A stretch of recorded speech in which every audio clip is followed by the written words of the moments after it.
mean, this is not just co-workers, this is family. Nothing again, nothing can stop us. Go anywhere that we want now. When we come together.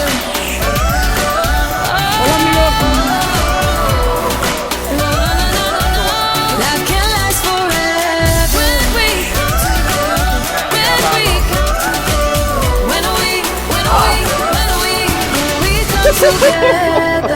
Nice little Sunday. Removing all the unnecessary emotional parts because, you know, there's lives at stake. The pandemic has definitely been an interesting thing to navigate, both from a customer standpoint as well as a team standpoint. Our team, one of the things that makes us really unique is we are willing and ready to charge into any unique circumstance. Flexibility is actually one of our core values. It's on the wall in our office as one of the things that makes us who we are. In fact, I think it says we willfully charge into the unknown, knowing that that's just going to be something we have to handle. Our team is prepared for curveballs constantly. We've had ice storms in Texas. We've had rain in the middle of Phoenix in the middle of the summer. We've had snow in Los Angeles. We get rain anytime it's not supposed to rain. We have cars, obviously they're mechanical machines, they go down occasionally. So we've kind of built systems to handle that uncertainty from a guest services standpoint, from an operational standpoint. So when our team was tasked with addressing the pandemic, it was kind of just like, okay, what do I do next? Where do I go? Where do you need me? What's that mean for me? Wear a mask? Okay, fine. I mean, they're standing outside in 100 degrees all day long wearing a mask, and they're smiling behind those masks because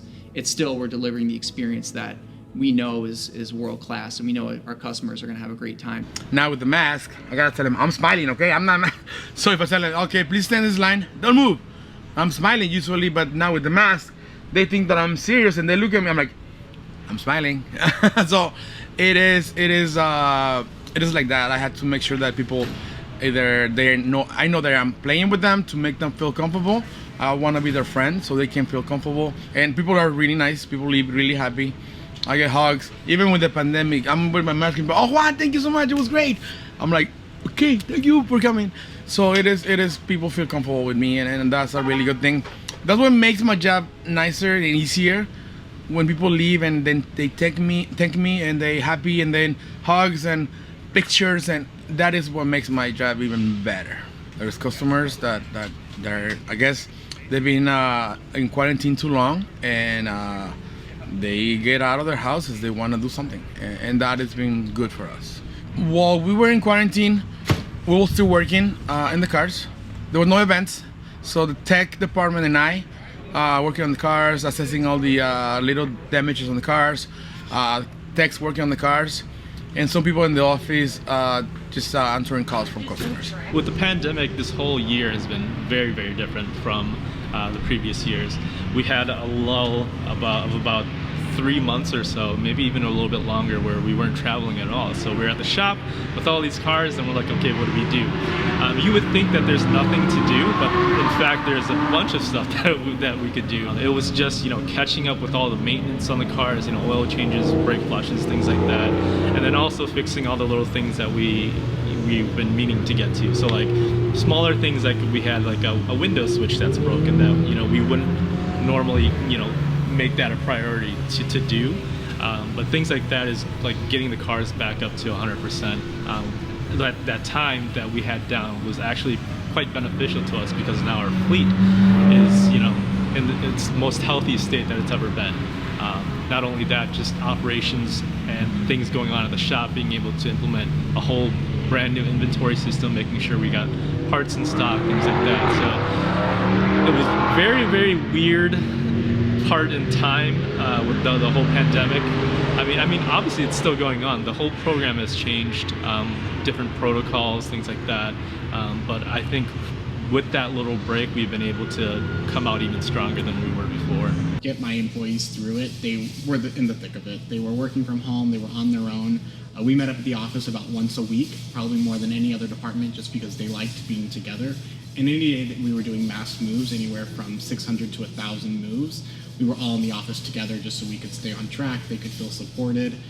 But it was a rough time, for sure. And it's actually taught us a number of things in how we can be leaner and more efficient, and unfortunately for our competition, not everybody is still in business. So when this does eventually become water under the bridge, we're going to be a more lean, efficient machine, and there's going to be fewer people that we even have to compete with. So there might be a little bit of a lag here, but we're going to end up better off because of this, 100%.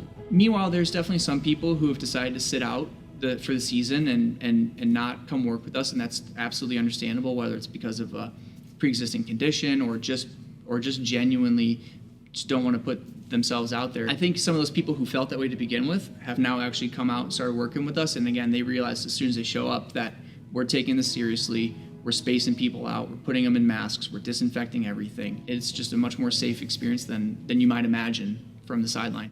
One other thing that I think you should talk to Brandon about, he had a lot of feedback about how the pandemic has really helped, and of course then on top of that, the social unrest has really, I think, strengthened people to feel like they can come forward with their feedback, or to say, hey, I don't think that this was right, or I think we could do it this way. And it's been interesting. I was talking to Joe yesterday about it, and we've had so many people internally move up. The creativity of what's gone into transforming what we do and how we do it is so exciting.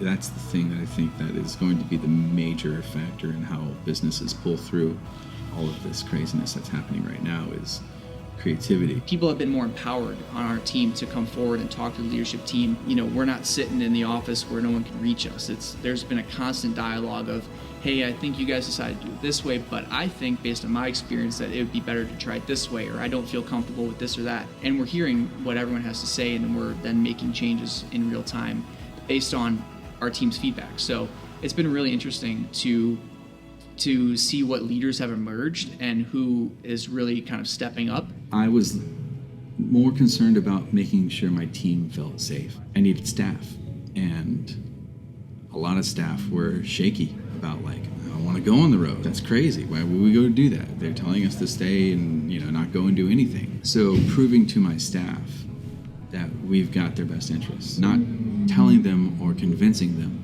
but proving it to them, because it's true.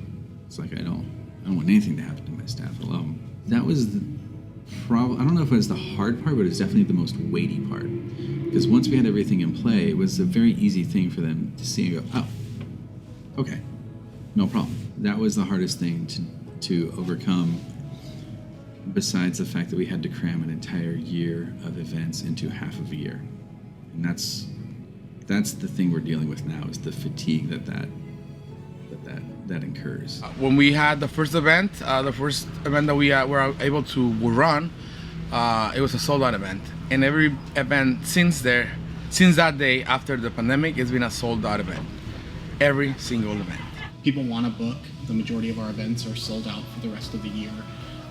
People want to come out with us. They want to have a good time, and we're ready to show it to them. The bigger problem was now we had 6 weeks of events to make up for, and we lost, that prime season where it's warm everywhere. You can go anywhere. December and January, we're going to Texas, we're going to Florida, we're going to Arizona, and there's certain places you want to go in certain months. Now we have to make up those 6 weeks, and we're going to be going until November.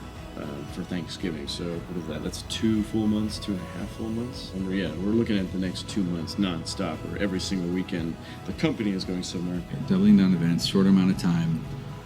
We had a weekend off for Labor Day, and we'll have a weekend off for Thanksgiving, and those are our weekends off until the end of the year. Killer staff. Yeah. Rock star staff. Yeah. Oh, dude. Yeah. The way these guys are, it's like it's great bunch of kids. I'm telling you. Yeah, I know. I love them. They because we spend so much time together. Because it's not an 8-hour day; it's a 12-hour day. I'm not gonna lie. It is a long day. We spend so much time together at work. We get our R&R together after work. We spend every waking moment with each other for 4 to 5 days. I mean, this is not just co-workers, this is family. Yeah, so I definitely want to stay with Xtreme for a long time. Xtreme has really consumed me and thrown me into the thick of it, and I enjoy everything about what I do. Previous to this, I was consulting with independent pharmacies across the U.S. as well, and this is by far the most rewarding job that I've ever had, especially in management. The team is great. Everyone is really supportive. We have a direct line with the CEO and owner of the company. So I want to stick with Xtreme. I'm a director right now. I'd love to get a VP title sometime in the future. So I'll be here a long time. This is a really cool experience to be working here, to be able to help create and make this grow. It's been a really, really great ride for me. Yeah, I love working here. I don't have a plan B. I'm planning on working here as long as I can, and they're gonna work hard. That's the main thing. You have to work hard, even though it doesn't show.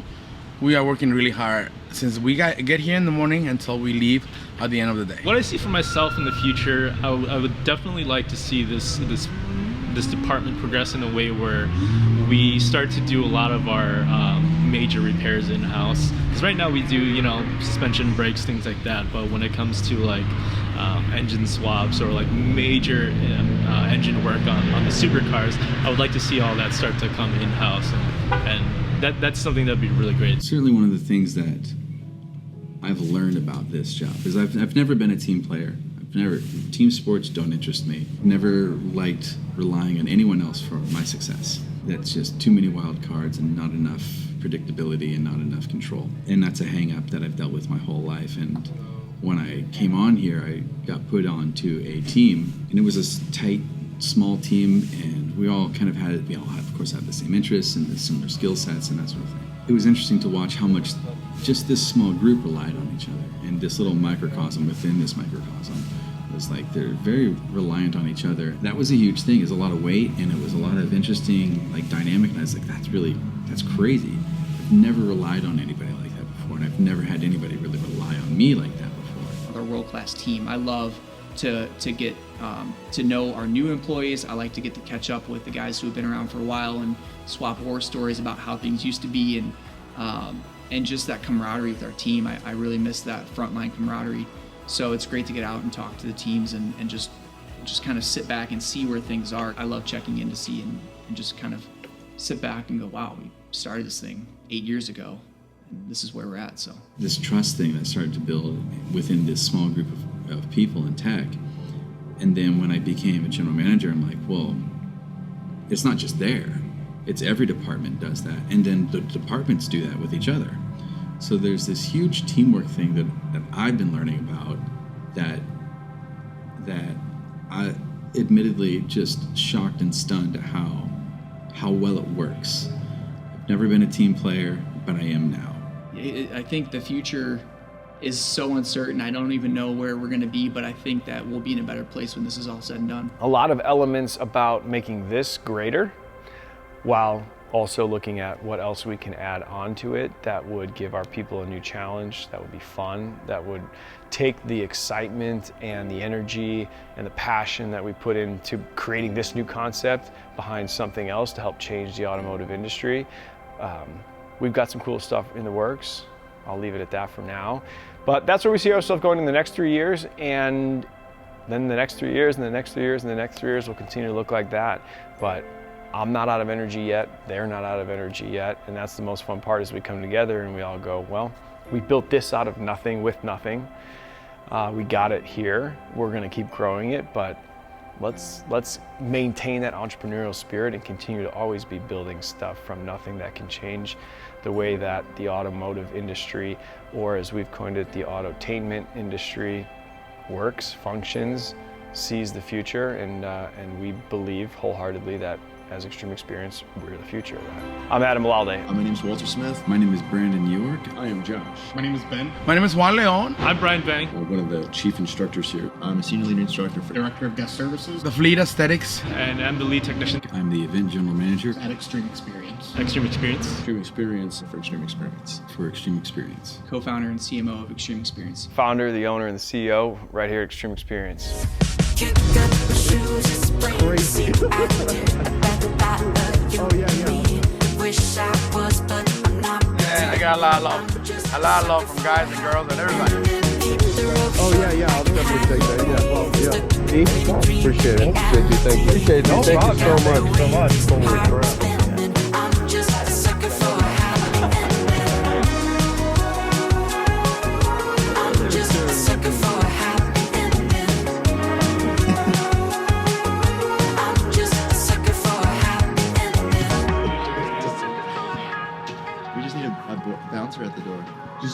questions and we're good.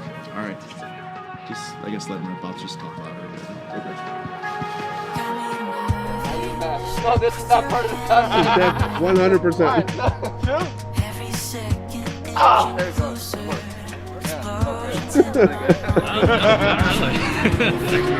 That'd be amazing. Hands on the head. feels like it's been forever, like we've done this all.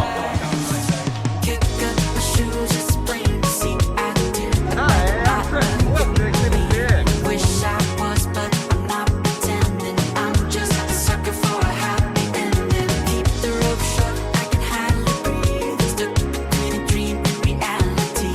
Check out the way this I don't know. I know I could have done this whole thing better. I'm just a sucker for a happy No, it's all good. Yeah, yeah. just a sucker for a happy ending. Nice little set. Just a sucker for a happy ending. I shouldn't say that too loud. It's basically the Xtreme Xperience. Grabs my hand and is holding my hand. And now we are going 140 miles an hour. Two grown men just holding hands. He's got one hand on the steering wheel. He's holding my hand. He is screaming. We're going like just glory, coming out of his lungs. And we're going 140 miles an hour. And I was like, I appreciate your enthusiasm, but we need to lift off the gas here and firm on the brakes. And he's, oh, sorry. I thought, I get it. I'm just a sucker for a happy ending. Thanks, man. Thank you. Appreciate it. Thank you. Just a sucker for a happy ending. Thanks, man. Thank you. I'm just a Thank you, man. sucker for a Appreciate it. happy ending. Not really. I'm just a sucker for a I happy think ending. I got too professional to begin with, you know? Were you trying to fool Joe? Took me some time. No, I don't even know what I said over the last hour. I just went. No, it was a great hour, and I'd love to have more conversations about it.